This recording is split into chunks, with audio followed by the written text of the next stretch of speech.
Hello guys, welcome to my channel transparent classes. Students, Uttar Pradesh राजस्व लेखपाल 2022 के अंतर्गत हम लोग मैथ सेक्शन का टॉपिक प्रॉफिट और लॉस पढ़ने जा रहे हैं। स्टूडेंट्स, एग्जाम के एंगल से जो ये टॉपिक है काफ़ी महत्वपूर्ण है। इसे हम लोग लाभ और हानि के नाम से भी जानते हैं। स्टूडेंट्स, हमने व्हाइट बोर्ड पे कुछ टर्मिनोलॉजी इस चैप्टर के अकॉर्डिंग लिखी हुई है, जिसको मैं आपको तो लाइन वाइज समझाऊंगा। स्टूडेंट्स, आप इस पे विशेष ध्यान दीजिए। जैसे पहला है हमारा selling price. Students, selling price को हिंदी में विक्रय मूल्य बोलते हैं। क्योंकि सेल का मतलब होता है बेचना, प्राइस का मतलब होता है मूल्य, इसलिए इसको हम लोग बोलते हैं सेलिंग प्राइस या विक्रय मूल्य, जिसका शॉर्ट फॉर्म होता है एसपी। स्टूडेंट्स, कई जगह हम लोग इसको एसपी से शो करते हैं। स्टूडेंट, दूसरा है कॉस्ट प्राइस। कॉस्ट प्राइस को बोलते हैं क्रय मूल्य। क्रय मूल्य का शॉर्ट फॉर्म होता है सीपी। कॉस्ट मतलब होता है खरीदना। कई जगह स्टूडेंट्स क्या होता है, इस कॉस्ट प्राइस की जगह पे बुक में लिख देता है परचेज करना। स्टूडेंट, तब भी आप यही बात समझिएगा कि परचेज हो या कॉस्ट प्राइस हो, इसका मतलब ही है क्रय मूल्य। मतलब कोई चीज आप खरीद रहे हैं उसी को हम लोग बोलते हैं कॉस्ट प्राइस, जिसका शॉर्ट फॉर्म होता है सीपी। स्टूडेंट्स, अगला है प्रॉफिट और गेन। प्रॉफिट का मतलब होता है लाभ, गेन का मतलब भी लाभ। स्टूडेंट्स, कई किताबों में ऐसा लिख देता है कि प्रॉफिट को छोड़ के लिख देता है गेन, तो बच्चे कंफ्यूज हो जाते हैं कि गेन का मतलब क्या होता है। स्टूडेंट्स, गेन हो या प्रॉफिट, दोनों का मतलब सेम ही है, वो होता है लाभ, जिसका शॉर्ट फॉर्म होता है पी। इसको हम लोग पी से शो करते हैं। अगला है लॉस। लॉस का मतलब होता है हानि। हानि का मतलब नुकसान, और किसी चीज में नुकसान होता है तो उसको हम लोग एल से शो करते हैं। किससे? एल से। स्टूडेंट्स, यहाँ पे मैंने नोट करके कुछ टॉपिक वाइज यहाँ चीजें लिखी हुई हैं, उसको थोड़ा ध्यान दीजिए। आप लिखा हुआ है कि प्रॉफिट और गेन कैसे निकालें। कैसे आप प्रॉफिट निकालते हैं, कैसे लाभ निकालते हैं, कैसे पता चलता है कि लाभ कितना हुआ। उसके लिए फॉर्मूला होता है profit equal to SP minus CP. मतलब लाभ बराबर विक्रय मूल्य माइनस क्रय मूल्य। स्टूडेंट्स, यहाँ ध्यान दीजिए, SP is greater than CP. लाभ आप तभी निकाल सकते हैं जब आपका सेलिंग प्राइस मतलब विक्रय मूल्य क्रय मूल्य से बड़ा हो। अगर क्रय मूल्य से विक्रय मूल्य छोटा हो जाएगा तब आपका लाभ कभी नहीं निकल सकता है। स्टूडेंट्स, अगला ध्यान दीजिए, लिखा है लॉस कैसे निकालें। लॉस का मतलब होता है हानि। हानि निकालने का तरीका है सीपी माइनस एसपी।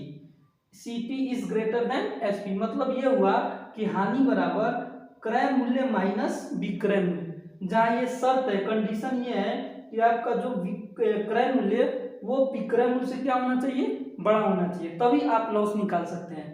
स्टूडेंट्स, आगे आते हैं। एग्जाम में अक्सर करके क्वेश्चन इस पे ज्यादा पूछे जाते हैं। पूछता है प्रॉफिट न दे के पूछता है प्रॉफिट परसेंट बताइए, मतलब लाभ प्रतिशत बताइए। लाभ प्रतिशत क्या है स्टूडेंट्स, कि क्या करेंगे आप, प्रॉफिट को ऊपर रखेंगे और सीपी अपॉन सीपी इंटू 100 करेंगे तो आपका प्रॉफिट परसेंट निकलेगा। मतलब लाभ प्रतिशत निकालते हैं तो लाभ बटा क्रय मूल्य गुणे 100।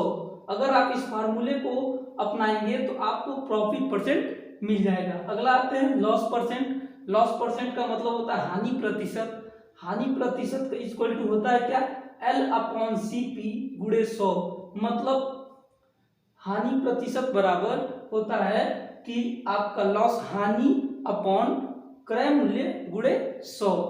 स्टूडेंट्स, पहली बात तो ये जानिए कि प्रॉफिट परसेंट और लॉस परसेंट निकालते तभी है जब आप क्रय मूल्य पे ही जब इसका कंपैरिजन करेंगे। अगर आप इसको विक्रय मूल्य पे कंपैरिजन करेंगे, विक्रय मूल्य पे अगर प्रॉफिट परसेंट या लॉस परसेंट निकालते हैं तो आप निकाल ही नहीं पाएंगे, क्योंकि कोई चीज आप खरीदते हैं तभी उस पर लाभ या हानि बता सकते हैं। ठीक उसी प्रकार स्टूडेंट्स, यहाँ लिखा हुआ है मोस्ट इंपॉर्टेंट फार्मूला। स्टूडेंट्स, ये फार्मूला इसीलिए इंपॉर्टेंट हो जाता है क्योंकि एग्जाम के एंगल से इसमें क्या होता है, नंबर ऑफ क्वेश्चन ज्यादा बनते हैं। जैसे क्या होता है कि स्टूडेंट्स, इसमें आपसे बोल देगा कि कोई स्टेटमेंट रहेगा, उसमें बोल देगा कि किसी वस्तु का कॉस्ट प्राइस इतना है और उस पर गेन इतने का हो रहा है, तो आप उसका एसपी बताइए, सेलिंग प्राइस बताइए। इसलिए स्टूडेंट्स, तो आप अगर इस टाइप का क्वेश्चन आ जाता है तो आप इस फार्मूले को वहां अटेम्प्ट करेंगे। जैसे लिखा है कि एसपी मतलब विक्रय मूल्य बराबर 100 प्लस माइनस गेन और लॉस परसेंट। यहाँ आप अगर गेन होगा तो प्लस उठाएंगे और लॉस होगा तो माइनस उठाएंगे, अपॉन 100 बटा 100 गुणे सीपी। सीपी का मतलब क्रय मूल्य। स्टूडेंट अगर आप इस फॉर्मूले को रखेंगे तो आपको एसपी निकल के आएगा, मतलब सेलिंग प्राइस निकल के आएगा। कब? जब कॉस्ट प्राइस दिया हो और गेन परसेंट या लॉस परसेंट दिया हो तो आप एसपी इस फॉर्मूले से आसानी से निकाल सकते हैं। ठीक स्टूडेंट्स, नंबर ऑफ क्वेश्चंस में ये बन जाता है। इसमें अब क्या करेगा? अल्टरनेट कर देगा। अल्टरनेट का मतलब ये हुआ कि अब आपको एसपी दे देगा, गेन या लॉस परसेंट दे देगा और सीपी पूछेगा। तो स्टूडेंट्स सीपी इक्वल टू होता है SP into 100 upon 100 plus minus gain या लॉस परसेंट। स्टूडेंट्स क्रय मूल्य बराबर विक्रय मूल्य गुणे 100 बटा 100 प्लस माइनस लाभ या हानि प्रतिशत। इस तरह स्टूडेंट्स अगर आप इस टर्मिनोलॉजी को अच्छे से समझ लेते हैं तो नो डाउट आपको इस चैप्टर में कोई भी प्रॉब्लम नहीं आएगी। अगर इस टर्मिनोलॉजी को आपको दिक्कत होती है समझने में तो स्टूडेंट्स पक्का है कि आप क्वेश्चन अटेम्प्ट करने में कहीं ना कहीं उलझ जाएंगे और आपके क्वेश्चन एग्जाम पीरियड में छूट जाएंगे। इसलिए स्टूडेंट्स आप इस कॉन्सेप्ट को अच्छे से रिवाइज करिए और अगर आपको मेरा ये कॉन्सेप्ट अच्छा लगे तो आप मेरे चैनल को ढेर सारा लाइक, सब्सक्राइब और शेयर करें। Thank you.